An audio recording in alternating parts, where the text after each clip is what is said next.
하나님 말씀 이사야 53장 1절에서 12절로 우리에게 주시는 말씀의 제목은 구약에서 만나는 십자가 복음.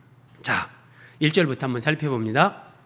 우리가 전한 것을 누가 믿었느냐? 여호와의 팔이 누구에게 나타났느냐? 사실은 이 구약 성경을 설명 없이 그냥 본인이 읽으면, 개인적으로 읽으면 참 그렇게 깊이 있게 깨닫는 것은 쉽지가 않습니다.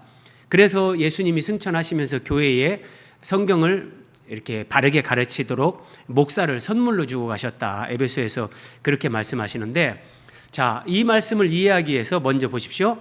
여호와의 팔이 누구에게 나타났느냐? 자, 여호와 해주자매님, 여호와는 성부 하나님, 아버지 하나님, 그 하나님을 이렇게 호칭하는 하나님을 여호와 이렇게 부릅니다. 스스로 계신 분, 그런 뜻이거든요. 근데 그 여호와 하나님의 팔이 누구에게 나타났느냐? 이게 예수님 오시기 700년 전에, 지금부터 2700년 전에 이사야 선지자에게 하나님이 이런 걸 기록하게 하셨는데, 자, 여호와 하나님의 팔이 나타난다. 이게 무슨 뜻인가 한번 살펴볼게요. 오늘 본문 이사야 53장 바로 앞에 이사야 52장 10절에 이런 말씀이 나옵니다.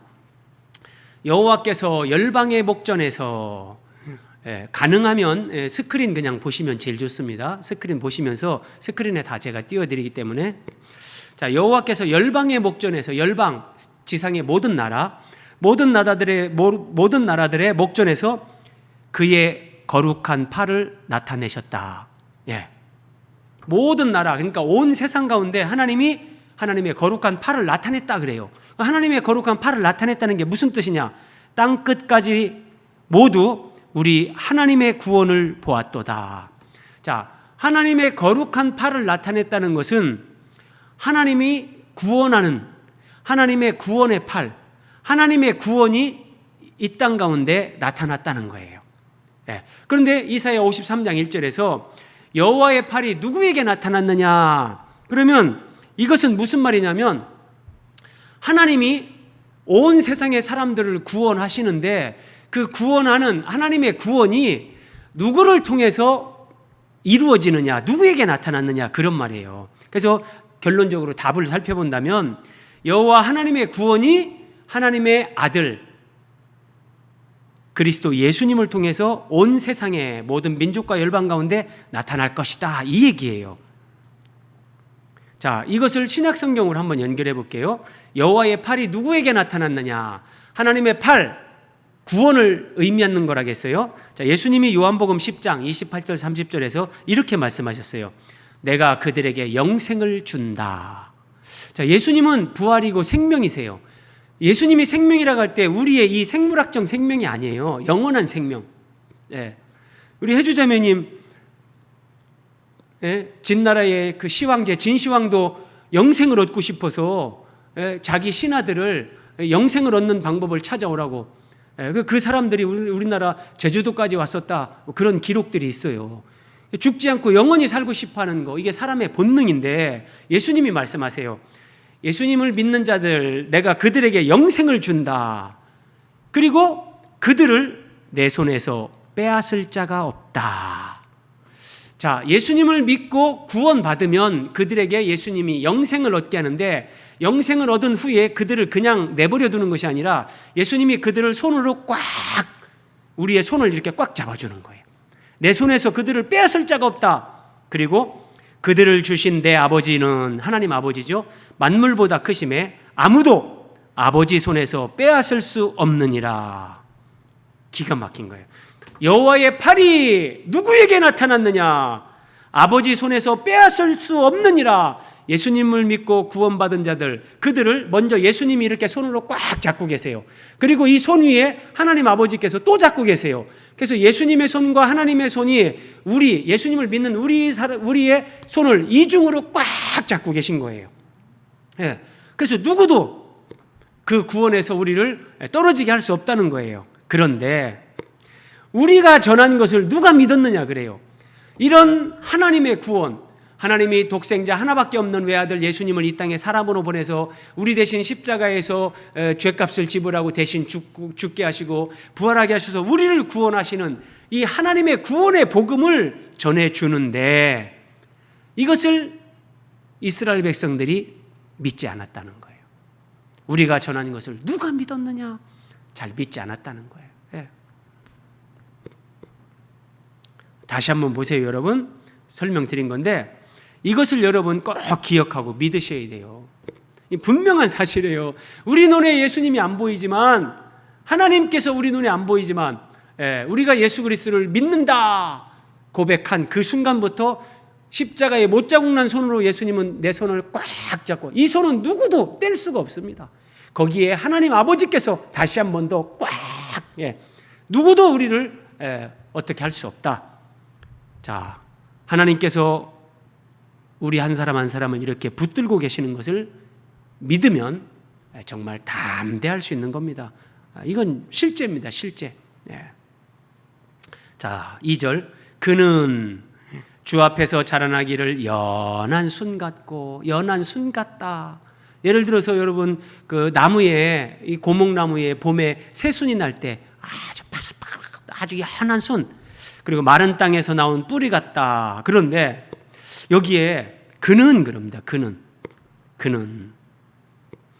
이사야에서 53장 1절에서 12절 전체에 그는, 그가, 그라는 표현이 무려 28번이나 나옵니다.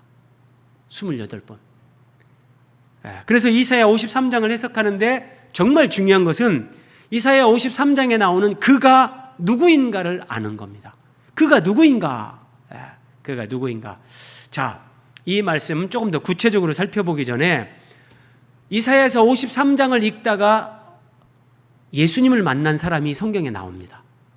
자, 사도행전 8장에 나오는데, 자, 에티오피아 사람, 곧 이티오피아, 아프리카, 이티오피아.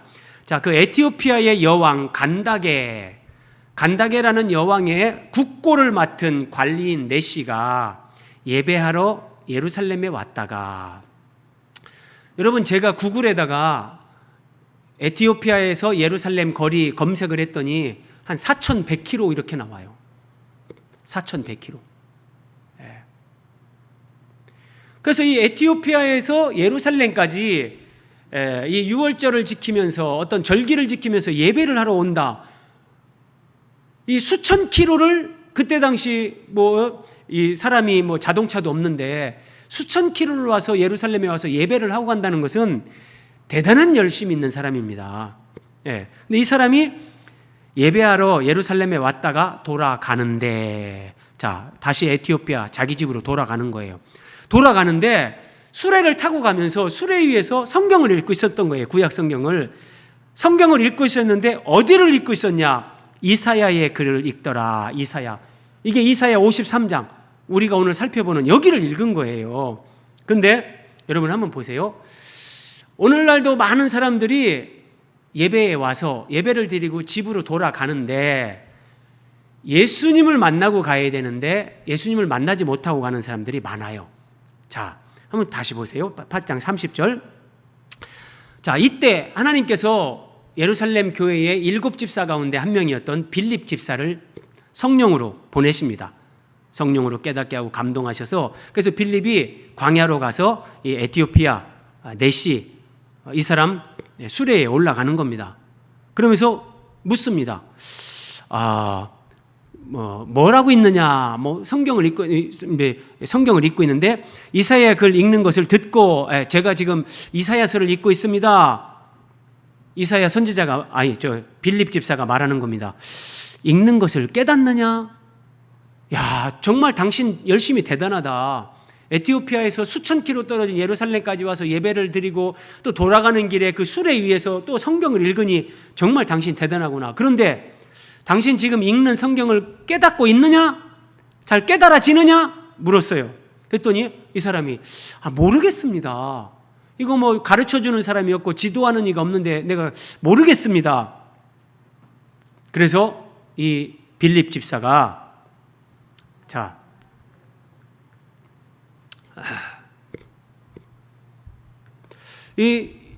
그랬더니 읽는 것을 깨닫느냐? 그랬더니 이 이디오피아 내시가 빌립 집사에게 이렇게 말하는 겁니다. 내가 당신에게 묻겠습니다. 궁금해서 묻는데 내가 묻노니 선지자가 이 말한 것이 누구를 가리킵니까? 누구를 가리킵니까? 자, 여기 지금 이사야서에 그는 이사야 53장에 무려 28번이 나온다고 했어요. 그러면 여기서 그는 누구를 가리키는 겁니까? 이 에티오피아 내시가 이렇게 질문을 하는 겁니다. 그랬더니 빌립 집사가 입을 열어 이 글에서 시작하여 이사야에서 53장 쭉 시작해서 예수를 가르쳐 복음을 전했다. 예. 여러분, 구약 성경 어디를 펴든지 성경은 예수 그리스도를 우리에게 증언합니다. 예. 성경은 어디를 펴든지 예수님을 얘기하는 거지 다른 얘기 안 합니다. 그래서 이 글에서 시작하여 예수를 가르쳐 복음을 전했다. 예. 성경에서 예수님을 가르쳐서 복음을 전하는 것, 이것이 한 사람이 구원받는 길입니다. 자, 에베소에 이렇게 말합니다. 그 안에서, 예수 그리스도 안에서 너희도 진리의 말씀 곧 너희의 구원의 복음을 듣고, 잘 보세요. 자, 진리의 말씀 곧 구원의 복음을 듣고, 먼저 이 예수님에 관한 말씀을 들어야 돼요. 듣고 그 안에서 또한 믿어. 사람이 말씀을 듣고 그 다음에 깨달아지면서 이제 믿게 되는 거예요. 믿어. 듣고 믿은 다음에 어떻게 되는가 보세요. 약속의 성령으로 인치심을 받았느니라. 하나님의 영, 거룩한 영, 성령께서 하나님의 말씀을 듣고 예수님을 믿겠다고 하는 사람들, 그들의 마음속에 오셔서 인을 친다. 자, 옛날에 뭐 소나 말 그 엉덩이에다가 뭐 쇠에다 불을 달고서 이렇게 막 인장을 찍듯이 인을 친다 그래요. 그것처럼 하나님께서 하나님의 영으로 말씀을 듣고 예수님을 믿는 사람들에게 성령으로 꽉 도장을 찍는 거예요. 너는 구원받은 사람, 너는 하나님의 자녀, 너는 예수 그리스도의 사람. 그래서 예수님이, 하나님이 너를 책임진다. 그래서 한 사람이 듣고 믿어서 이렇게 성령으로 인치심을 받는, 성령으로 거듭나고 구원을 받기까지 중요한 것은 예수를 가르쳐 복음을 전해야 되는 거예요. 그래서 이 참 설교자의 사명이 중요하다. 자, 다시 2절로 돌아왔습니다. 그는 연한 순 같고 마른 땅에서 나온 뿌리 같아서, 여러분 연한 순 힘 하나도 없잖아요. 그냥 손으로 탁 꺾어도 꺾여요. 자, 마른 땅에서 나온 뿌리 한번 생각해 보세요. 마른 땅에서 나온 뿌리 생각해 보세요. 자, 막 가물어집니다. 가뭄이 몇 년 지속될 때 이게 뿌리가 막 땅 속에 올라오면서 이제 뿌리가 보이는 거예요. 그런데 이것이 이제 가뭄이 더 길어지면서 나무가 휙가닥 넘어졌어요. 넘어지면서 뿌리가 땅 위로 올라왔어요. 마른 땅에서 나온 뿌리, 이렇다는 거예요. 근데 이게 근원이 누구라겠죠? 이게 예수님이에요. 예수님이 이 땅에 오시는데 사람들이 볼 때 아주 뭐 연한 순같이 톡 건드려도 부러질 것 같고, 마른 땅에서 나온 뿌리같이, 여러분 나무가 뒤벼져 가지고 뿌리가 드러났는데 그거 아무짝에도 쓸모없어요. 근데 예수님이 사람들 볼 때 그렇게 보였다는 거예요. 고운 모양도 없고 풍채도 없고 우리가 보기에 흠모할 만한 아름다운 것이 없었다. 무슨 의미냐면 예수님이 이렇게 예수님의 외모, 예수님의 어떤 육신적인 그런 외형이 참 특별히 자랑할 만한 것이 없었다, 이렇게 볼 수도 있고요. 그런데 그것보다 더 확실한 의미는 동그라미 2번이에요. 예수님은 이 땅에 오셨을 때 이스라엘 나라의 수도 예루살렘에서 활동을 한 게 아니라 이스라엘 사람들이 손가락질하는 저 버림받은 땅이라고 하는 갈릴리 변방, 예수님은 거기에서 자라나셨고 갈릴리에서 가버나움을 중심으로 공생애를 시작하시는 거예요. 그리고 예수님은 아시다시피 목수의 아들이에요. 그러니까 사람들이 볼 때 저 예수가 어떻게 메시아, 우리의 구원자가 될 수 있냐, 적어도 구원자라면 예루살렘에서 율법을 배우고 뭔가 제사장 같은 그런 모습도 있어야 되고, 그런데 이건 도저히 어떤 모습을 봐도 저 예수는 아니다. 지금 이런 것을 이렇게 묘사해 주는 거예요. 그래서 외형적으로 눈에 보이는 것으로 예수님을 보려고 하면 사람들은 예수님 못 만납니다.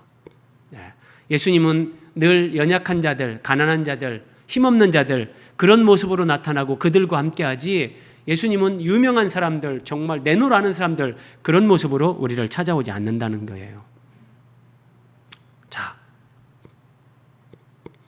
또 보세요. 이제 그는 계속해서 예수님에 대해서 예언이 나오는 거예요. 그는 멸시를 받아 사람들에게 버림을 받았다. 하나님의 아들이 이 죄인들을 구원하기 위해서 사람의 몸을 입고 이 땅에 오셨는데, 그 하나님의 아들 예수님을 사람들이 멸시하는 거예요. 멸시를 받아, 그리고 심지어 사람들에게 버림을 받았어요. 간고를 많이 겪었다. 질고를 아는 자라. 말이 좀 어렵습니다, 여러분. 간고를 많이 겪었다. 간고, 이게 한자가 이제 번역이 잘 돼 있는데, 어려울 깐자, 쓸 꽃자. 그러니까 예수님은 간고를 많이 겪었다. 어려움, 가난함, 근데 쓰다, 인생의 힘든 것, 이런 것들을 많이 겪었다는 거예요. 네. 그리고 질고를 아는 자라. 질고, 질병, 근심, 재난, 이런 의미를 가지고 있는 거예요. 그러니까 예수님은 이 땅에 오셔서 우리가 겪는 모든 것들을 다 겪으셨어요. 왜냐? 예수님이 이걸 겪어보셔야 이런 것들을 겪는 사람들을 도와주고 그들을 치료하고 회복시켜 줄 수 있기 때문에요. 우리 박혜주 자매님 지금 여기 간고, 질고 뭐 똑같은 상황 아닙니까? 그런데 예수님이 이런 어렵고 힘들고 인생의 쓰디쓴 그런 맛을 보면서 또 질병으로, 근심으로, 힘든 삶으로 예수님이 이런 것들을 다, 그래서 보세요. 질고를 아는 자라. 예수님은 우리의 이런 모든 연약한 것들을 다 체험하셨어요. 그리고 마치 예수님을 보면서 사람들이 그에게서 얼굴을 가리는 것 같이 멸시를 당하였다. 사람들이 예수님을 보면서 자기 얼굴을 이렇게 가리는 것 같이 예수님을 멸시했다는 거예요. 저 예수, 보기 싫어. 이렇게 했다는 거예요. 사람들이 그에게서 얼굴을 가리는 것 같이 멸시를 당했다, 예수님이. 자, 이게 무슨 말이냐? 레위기 13장 45절에 하나님이 주신 말씀 가운데 이런 말씀이 나요. 나병 환자, 자, 그러니까 옛날식으로 표현하면 문둥병자잖아요. 이 문둥병자는 고대 사회에서 전염성이 있기 때문에 문둥병에 걸린 사람들은 이스라엘 사회에서 격리가 됐어요. 그래서 가족들하고 격리가 되고 사회에서, 공동체에서 결국은 추방을 당하고 떨어져 살았는데, 뭐 산속 같은데 아니면 광야 같은 데서 사는데 어떤 나그네가 거기를 지나가는 거예요. 그래서 문둥병자 옆으로 가까이 오면, 저기 사람이 오면 그 사람은 지금 여기에 문둥병자가 있는 걸 모르잖아요. 모르는 상태에서 문둥병자 있는 데로 지나가다가 문둥병이 전염이 될 수 있으니까 하나님이 이렇게 하라고 율법을 주신 거예요. 자, 그 문둥병자는 자기 윗 입술을 가리고, 이렇게 윗 입술을 가리고 그 지나가는 사람한테 나는 부정하다, 부정하다. 나는 더러운 사람입니다. 내 옆에 오면 당신 전염병 옮습니다. 나는 더러운 사람입니다. 더러운 사람입니다. 다른 데로 가세요. 자, 지금 이거를 이사야 53장에서 차용해 오는 거예요. 사람들이 예수님을 보면서 마치 문둥병자를 보는 것처럼, 오늘날로 얘기하면 코로나에 확진된 사람, 저거 코로나 걸렸다는데 오지마, 빨리 가. 이렇게 하는 것처럼 예수님을 그렇게 멸시했다는 거예요. 그렇게 멸시했다는 거예요. 아니, 세상에 우리를 구원해 주러 오신 예수님을 사람들이 그렇게 혐오스러워하고 막 자기 얼굴을 가리면서 가까이 오지 마세요, 가까이 오지 마세요, 멸시했다는 거예요.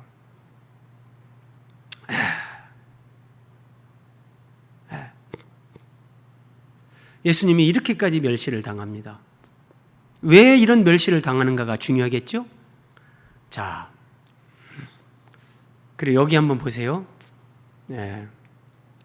사람들이 그에게서 얼굴을 가리는 것 같이 자기 얼굴 아우 딴 데로 빨리 가세요 빨리 멸시를 당하였고 그 다음 말씀 보세요. 우리도 그를 귀히 여기지 아니하였도다. 예수님을 누구도 귀한 분으로 여기지 않았다는 거예요. 자, 이 말씀을 우리에게 적용해 봅니다. 전염병 환자인 나병 환자 대하듯이 예수님을 대하면서 이스라엘 사람들은 예수님을 멀리하고 멸시했습니다. 그런데 오늘날도 이런 일들은 동일합니다. 많은 사람들이 예수님을 믿는다고 하는 많은 사람들이 예수님을 귀히 여기지 않습니다. 자, 여러분 마음속으로 한번 대답해 보세요. 여러분은 예수님을 얼마나 귀히 여기십니까? 예. 우리가 1,000만 원짜리 수표 한 장이 있어도 그것을 이렇게 손에 그냥 들고 다니는 사람 없을 겁니다. 지갑에 꼭꼭 넣어가지고 가슴 속 탁 넣어가지고 혹시라도 지갑 누가 소매치기 할까봐 아마 이렇게 하고 다닐 겁니다. 이렇게. 네. 그런데 예수님을 내가 모시고 살면서 그 1,000만 원짜리 수표보다 못하게 여기는 건 아닌가? 예수님을 얼마나 귀히 여기십니까? 여러분, 예수님을 알면 알수록 예수님을 돈보다 자기의 이 육신의 목숨보다 귀하게 여기는 것이 정상입니다. 우리의 이 육체의 목숨은 기껏해야 100년 안쪽입니다.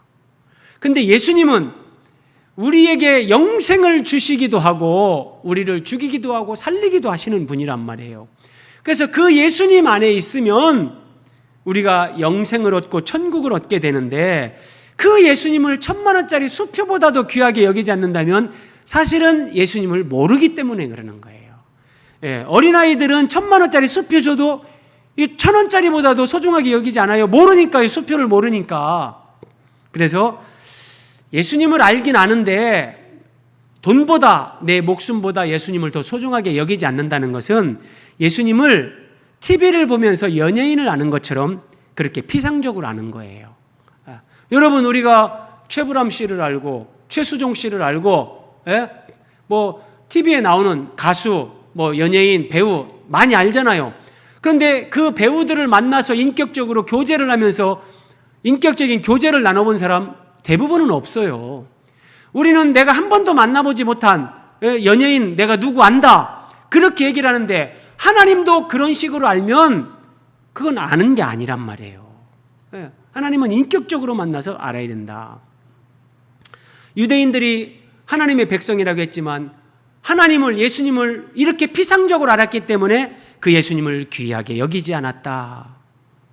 자, 4절. 그는 예수님입니다. 그는 실로 우리의 질고를 지고, 질고 말씀드렸죠. 질병, 어떤 막 그런 고난, 재난, 우리의 질고를 지고 우리의 슬픔을 당하였거늘 우리는 생각하기를 그는 징벌을 받아 하나님께 맞으며 고난을 당한다 하였노라. 자, 한번 그림 보세요. 예수님이 채찍에 맞는 거예요. 채찍에 맞는 거예요. 그래서 우리의 질고, 우리의 질병, 우리의 고난, 우리의 죄, 우리의 악함 모든 걸 예수님이 짊어지고 슬픔을 당하고 예수님이 고난을 당하면서 우리의 죄 문제를 해결하시는데 십자가에 못이 박히는 거예요. 손에. 옆구리에 창이 찔리는 거예요. 머리에 이렇게 가시관을 써가지고 예수님이 막 너무 아파가지고 고개를 좌우로 흔들면 가시가 머리를 뚫고 들어가는 거예요. 그런데 우리의 질고를 지고 그래요. 우리의 질병, 우리의 죄, 우리의 고난, 우리의 정말 허물 이런 것들을 짊어지고 우리를 구원하기 위해서 예수님은 우리의 슬픔을 당했는데 사람들은 생각하기를 야, 저 예수 하나님께 맞는다. 하나님 앞에 징벌을 받는다. 얼마나 죄를 많이 졌으면 저렇게 하나님 앞에 징계를 당할까 이렇게 생각했다는 거예요. 사람들이요. 그런데 갈라디아 3장 13절에 사도 바울은 이렇게 말합니다. 그리스도께서, 예수님께서 우리를 위하여 저주를 받으셨다. 예수님이 우리를 위해서 십자가에서 대신 저주를 받고 이렇게 고난당하고 죽으신 거란 말이에요. 율법의 저주에서 우리를 해방시켰다. 기록된 바 나무에 달린 자마다 저주 아래 있는 자라 하였습니다. 우리가 이렇게 다 고난받고 이렇게 죽어야 되는 거, 심판받아야 되는 거 예수님이 대신해서, 모든 사람들을 대신해서 그렇게 예수님이 대신 징벌을, 고난을 받고 대신 저주를 받고 죽임을 당했다는 거예요. 네. 이런 과정을 통해서 이제 우리는 구원을 받게 되는 거예요. 자, 또 5절 보세요. 이사야 53장 5절. 그가 찔림은, 예수님이 찔립니다. 그가 찔림은. 다시 보세요, 여러분. 예수님이 찔린다. 손에 못 박히는 거예요. 발에 못 박히는 거예요. 손과 발에 이렇게 못 박혔어요. 그리고 머리에 가시관을 써가지고 막 가시로 막 머리가 뚫고 들어오는 거예요. 이게 그가 찔림은, 예수님이 찔린 거예요. 근데 예수님이 왜 찔렸냐? 자신의 죄가 아니라 우리의 허물 때문에, 우리의 허물 때문에 예수님이 이렇게 찔렸다는 거예요. 그가 상함은, 자, 여기서 그가 여기에다가 내 이름을 넣으면 딱 맞아요. 해주자매님 이름으로 넣으면 이렇게 하는 게, 자, 우리 대신에, 자, 예수님이 찔림은 박해주자매님의 허물 때문이요, 예수님이 상함은 박해주자매님의 죄악 때문이라. 예수님이 징계를 받음으로 박해주자매는 평화를 누리고, 예수님이 채찍에 맞음으로 박해주자매님은 나음을 받았도다. 네. 그래서 우리는 예수님 믿고 어떤 사람은 병고침도 받고 문제가 해결되고 여기서 나음을 받았도다. 네. 어떤 영혼의 질병, 육체의 질병 다 포함하는 거예요. 네. 예수님이 십자가에서 이렇게 보세요. 그가 징계를 받음으로 우리는 평화를 누리고, 이제 예수님이 십자가로 하늘과 땅을 연결하는 거예요. 하나님, 그래서 우리가 하나님을 아버지라 부르는 거예요. 예수님을 믿으면. 그가 채찍에 맞음으로, 다시 한번 볼래요? 그가 채찍에 맞음으로. 실제 예수님은 채찍에 맞았어요. 이렇게 로마 군병이 이 채찍 끝에다가 납덩어리를 달아요. 납덩어리를 달아가지고 벌거벗긴 예수님 막 몸을 치면 이 납덩어리가 살에 팍 꽂히면서 땡기면 그대로 살점이 떨어지는 거죠. 그렇게 채찍에 맞음으로. 근데 왜 예수님이 채찍에 맞았냐? 우리가 나음 받게 하시기 위해서. 근데 이 나음은 육체의 질병만 얘기하는 것이 아니라 우리 생각에 병든 거, 마음이 병든 거, 우리 영혼이 더러워진 거, 이 모든 것들을 다 우리를 치료하고 회복시켜주기 위해서 예수님이 그렇게 채찍에 맞았다 그러는 거예요. 예. 그러니까 이 이사야 53장은 진짜 구약에서 만나는 십자가 복음, 구약의 골고다 언덕이라니까요. 예. 그래서 이걸 믿고 기도하면, 박해주자매님, 우리는 하나님 아버지, 예수님이 내 대신 채찍에 맞음으로 너희가 나음을 입었다고 성경에 써 있는데, 예수님이 나 대신 채찍에 맞고 그렇게 고난당했으니까 하나님 아버지, 나 좀 안 아프게 해주세요. 저 좀 치료해 주세요. 우리는 이렇게 기도할 수 있는 거예요. 예, 놀라운 거예요.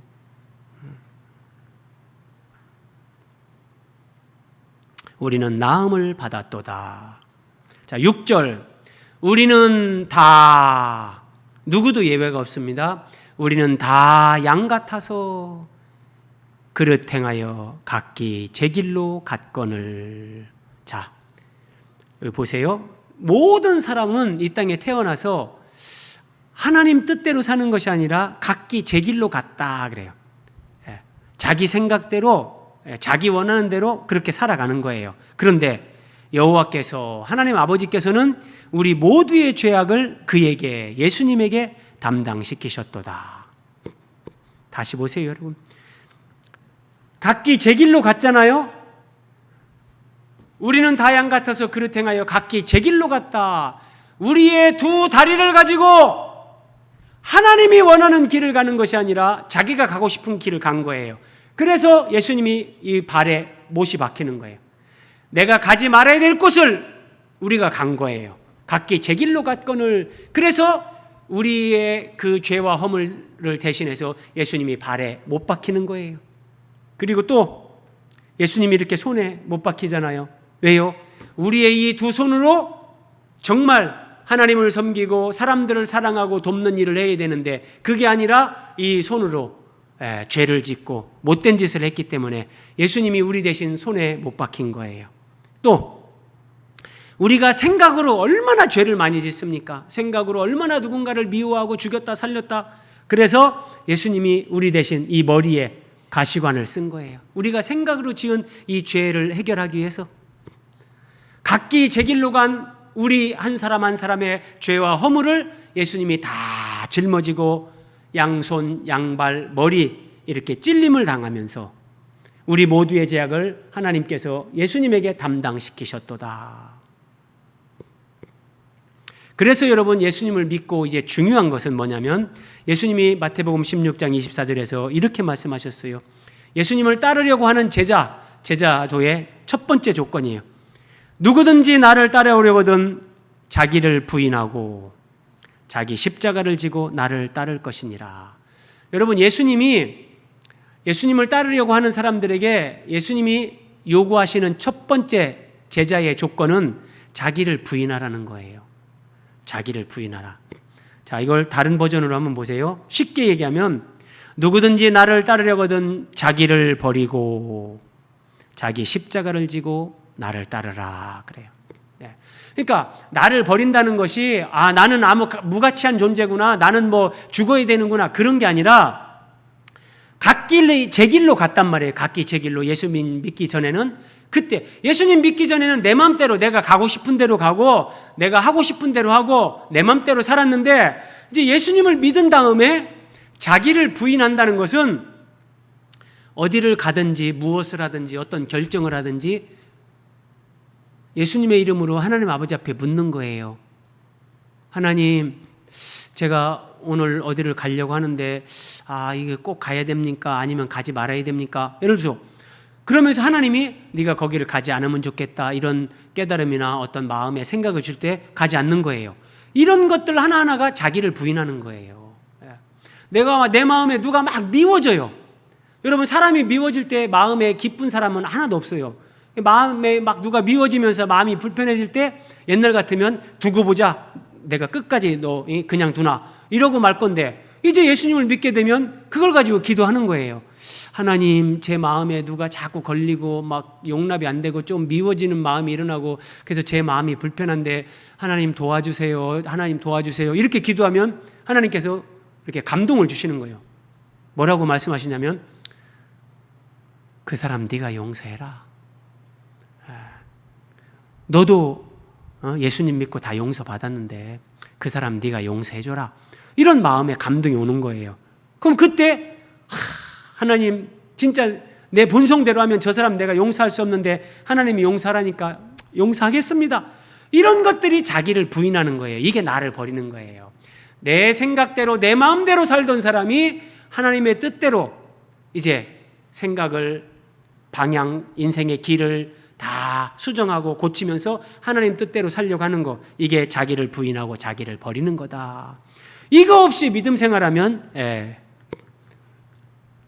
그런 변화가 따라오지 않죠. 7절, 그가 예수님이에요. 이 땅에 사람의 몸을 입고 오신 예수님이 곤욕을 당하여 괴로울 때에도 그의 입을 열지 아니하였다. 예수님은 사람들에게 멸시당하고 조롱당하고 얼굴에 침받음 당하고 막 뺨을 때리고 막 별의별 수모를 다 겪었어요. 근데 예수님은 입을 열지 않았다. 마치 도살장으로 끌려가는 어린 양과 털 깎는 자 앞에서 잠잠한 양같이 그의 입을 열지 아니하였도다. 입을 열지 아니하였도다. 여러분, 예수님이 입을 열지 않았다는 것은 요즘 사람들이 하는 무건수행 뭐 그런 얘기가 아니에요. 벽을 보고 이렇게 하는 뭐 벽면 수행 그런 종류의 침묵을 얘기하는 게 아니라 하나님 아버지의 뜻을 깨닫고 하나님 아버지의 뜻을 이루어 드리기 위해서 예수님이 빌라도 앞에서 말만 했어도 예수님은 십자가에 죽지 않을 수 있다니까요.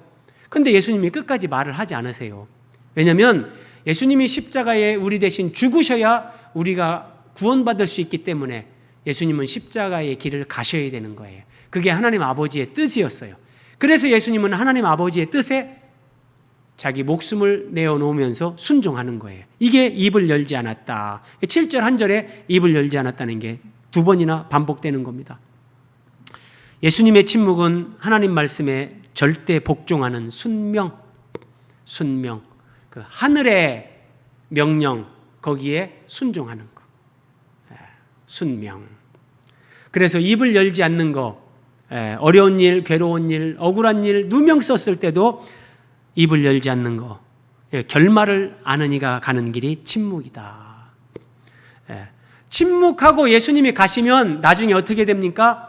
하나님이 그 예수님을 만왕의 왕으로 가장 존귀하게 세워주시고 그 예수님 때문에 하늘 아래 수많은 사람들이 이제 구원받게끔 하나님이 그렇게 하시잖아요.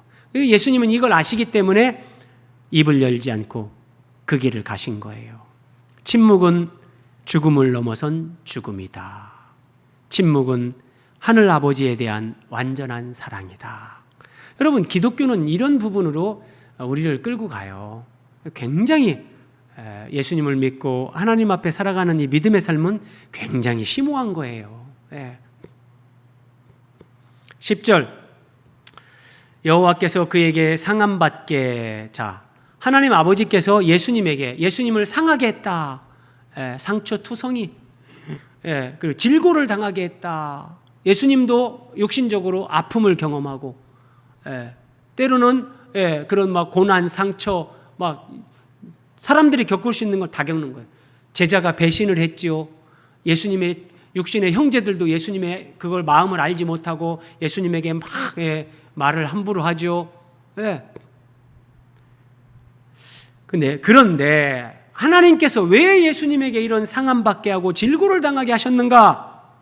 그의 영혼을, 예수님의 영혼을 제물로 하나님 앞에 드리기에 이르면 그가 씨를 보게 되기 때문이다.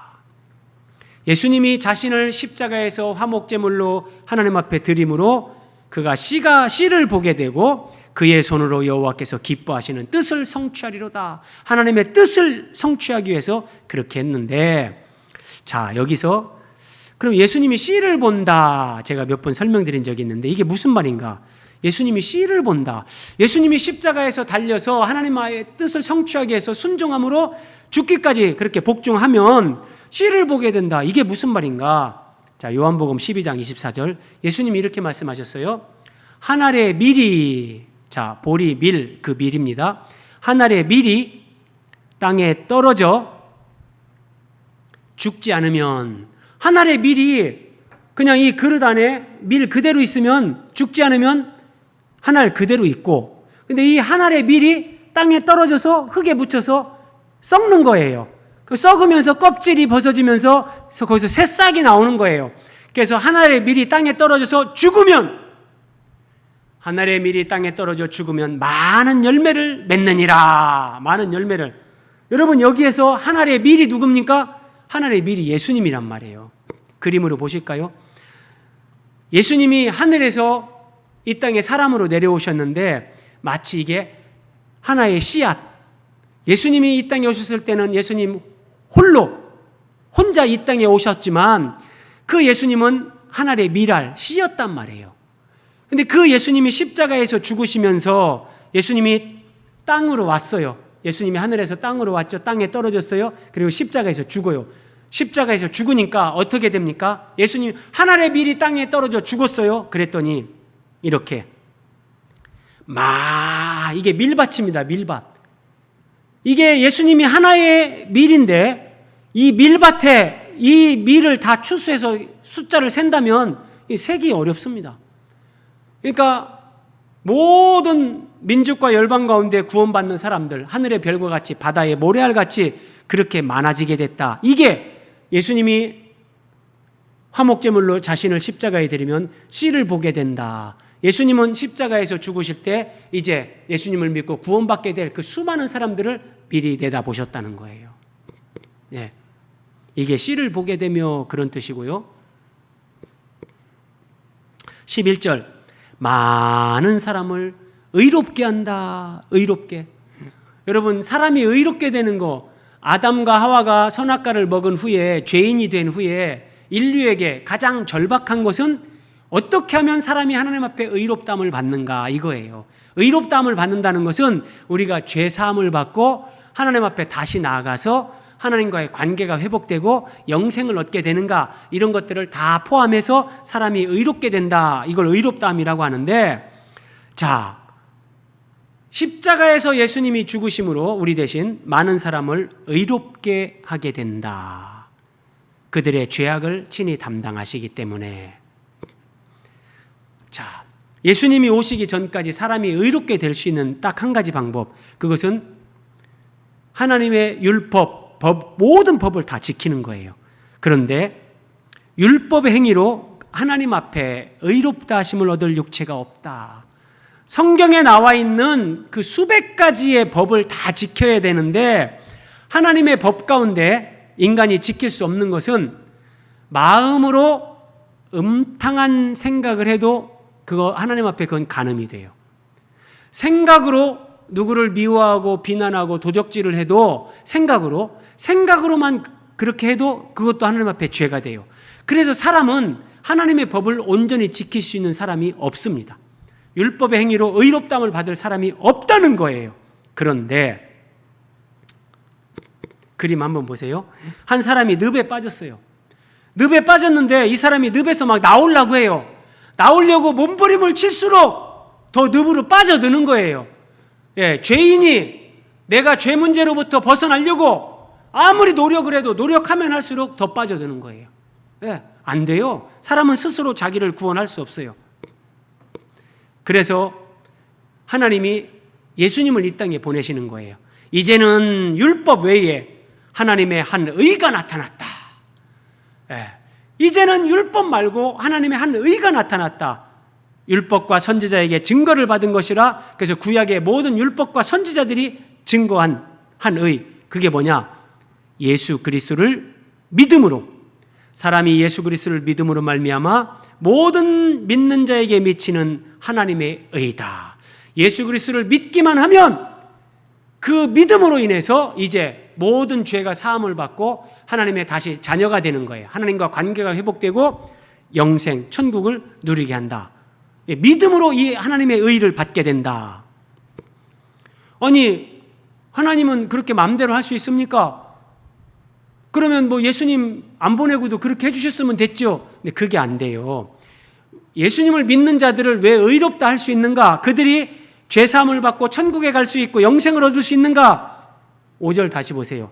예수님이 우리 대신 찔리고 상하고 징계를 받고 우리 대신 채찍에 맞았기 때문에, 그가 예수님이 우리 대신 징계를 받았기 때문에 우리는 하나님과 화평을 누리고, 예수님이 채찍에 맞았기 때문에 우리가 나음을 얻고 죄사함을 받고 하나님의 자녀가 될 수 있었다는 거예요.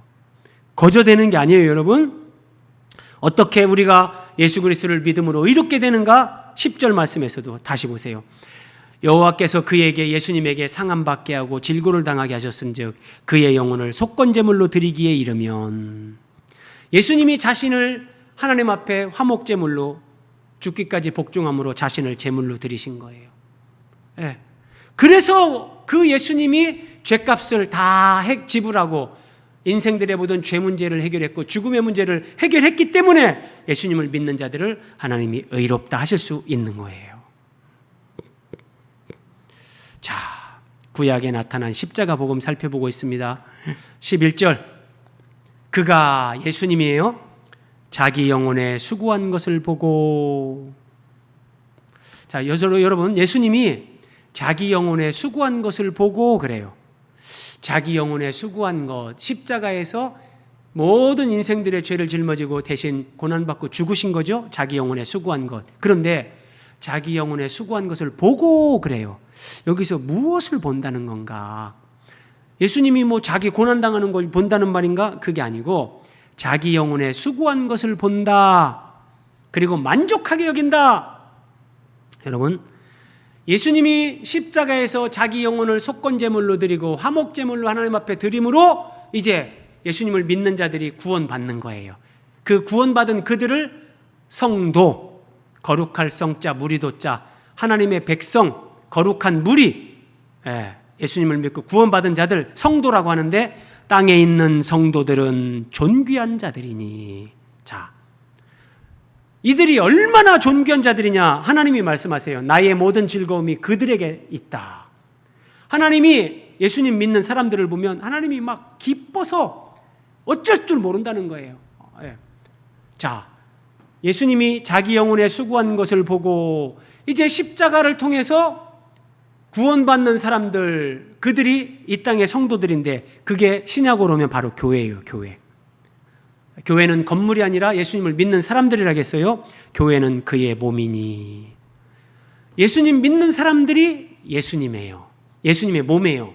그래서 예수님이 머리고 예수님과 하나가 되는데 예수님은 이걸 본 거예요.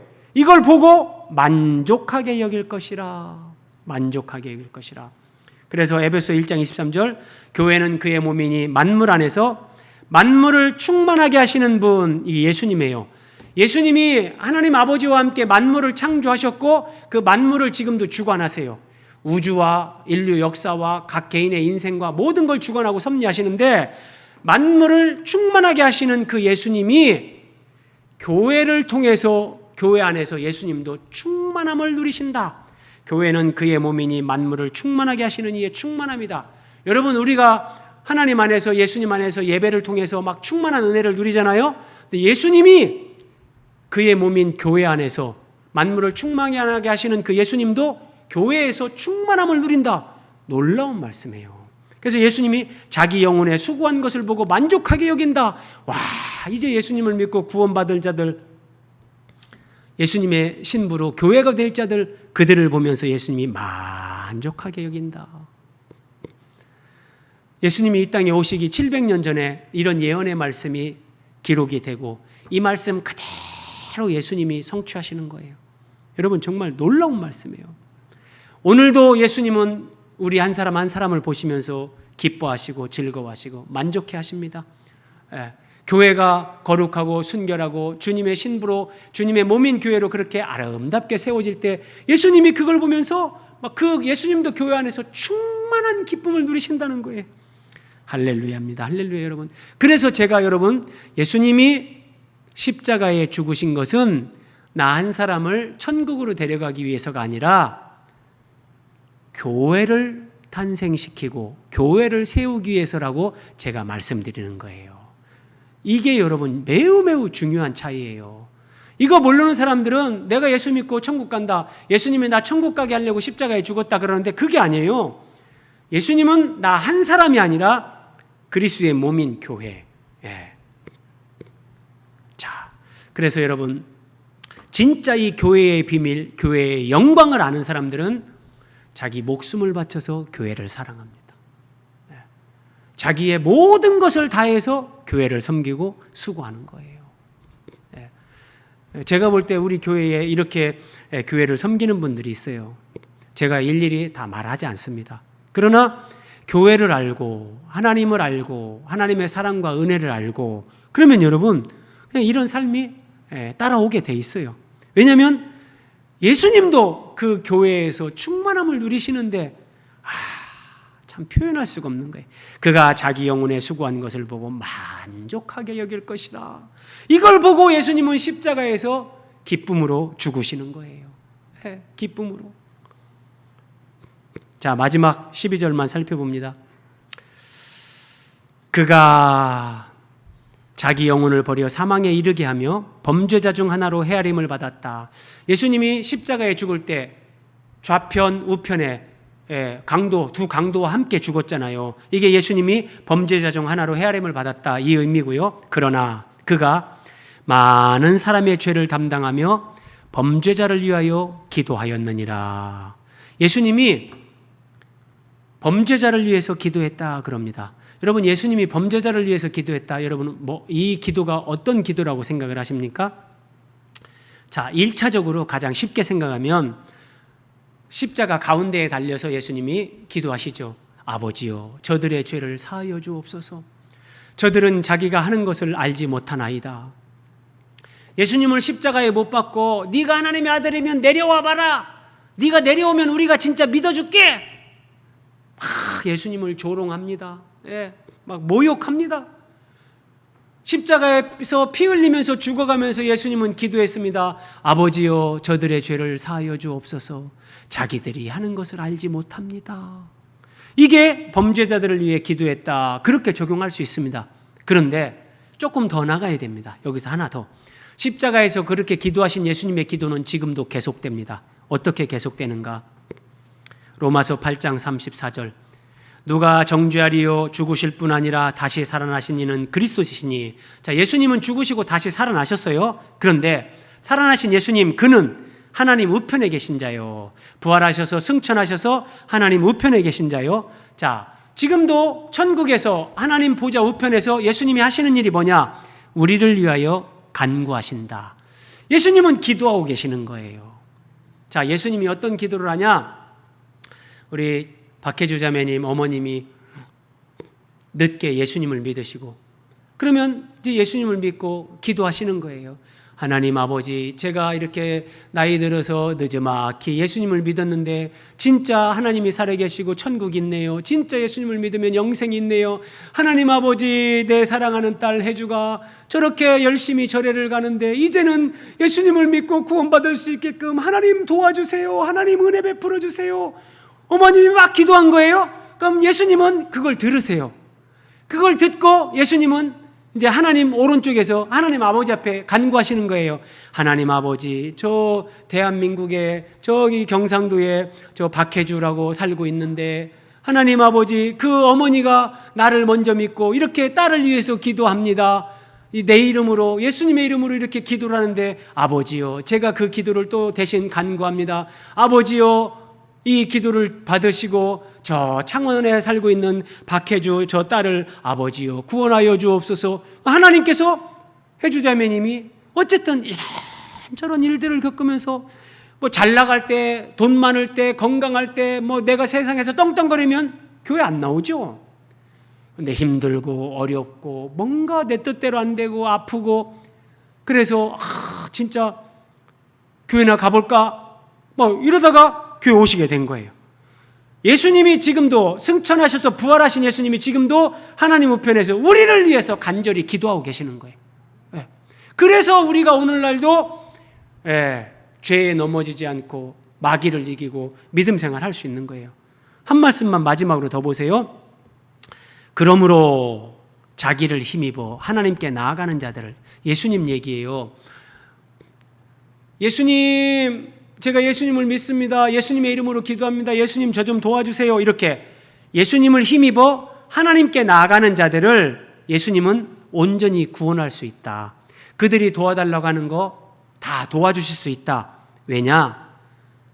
이는 그가, 예수님이 항상 살아계셔서 그들을 위하여 간구하심이라. 예수님은 지금도 살아계셔서 아버지 앞에 우리를 위해서 기도하신다는 거예요. 우리를 위해서 십자가에서 몸짓고 피 흘려 죽으셨을 뿐만 아니라 다시 살아나신 예수님은 지금도 하나님 아버지 오른편에서 우리를 위해 기도하시는 거예요.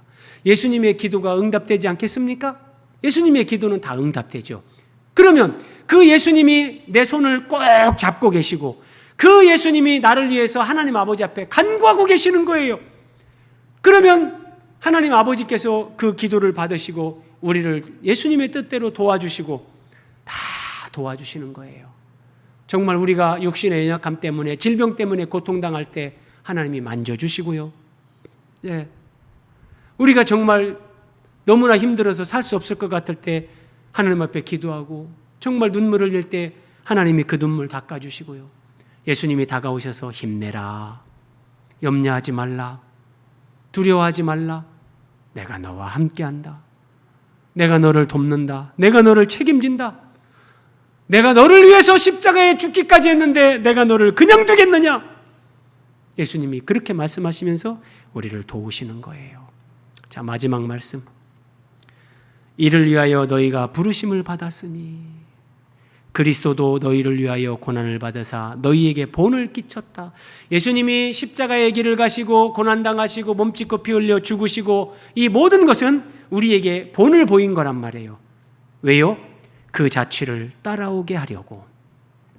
우리도 자기 십자가를 지고 이제 예수님을 따르는 거예요. 그래서 어떨 때는 내가 억울한 일 당해도 어떤 때는 침묵하는 거예요.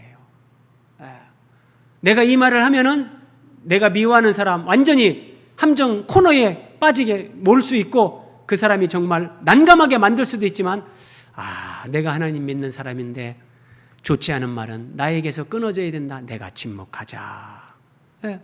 내가 사랑하자. 내가 섬기자. 내가 희생하자. 예수님의 자취를 따라오게끔 예수님이 우리에게 본을 보이신 거다. 여러분, 이사야 53장 지금부터 2700년 전에 하나님이 주신 예언의 말씀, 예수님에게서 그대로 성취됐고 지금도 우리를 위해 기도하시는 예수님 때문에 이 말씀은 우리에게 지금도 적용이 되고 성취가 되고 있습니다. 염려하지 마시고요. 병상에 있든지 가난 중에 있든지 고난 중에 있든지 낙심 가운데 있든지 염려하지 말고 두려워하지 말고 예수님의 이름으로 하나님 아버지 앞에 나아가십시오. 하나님이 예수님이 책임지십니다. 우리 기도하겠습니다.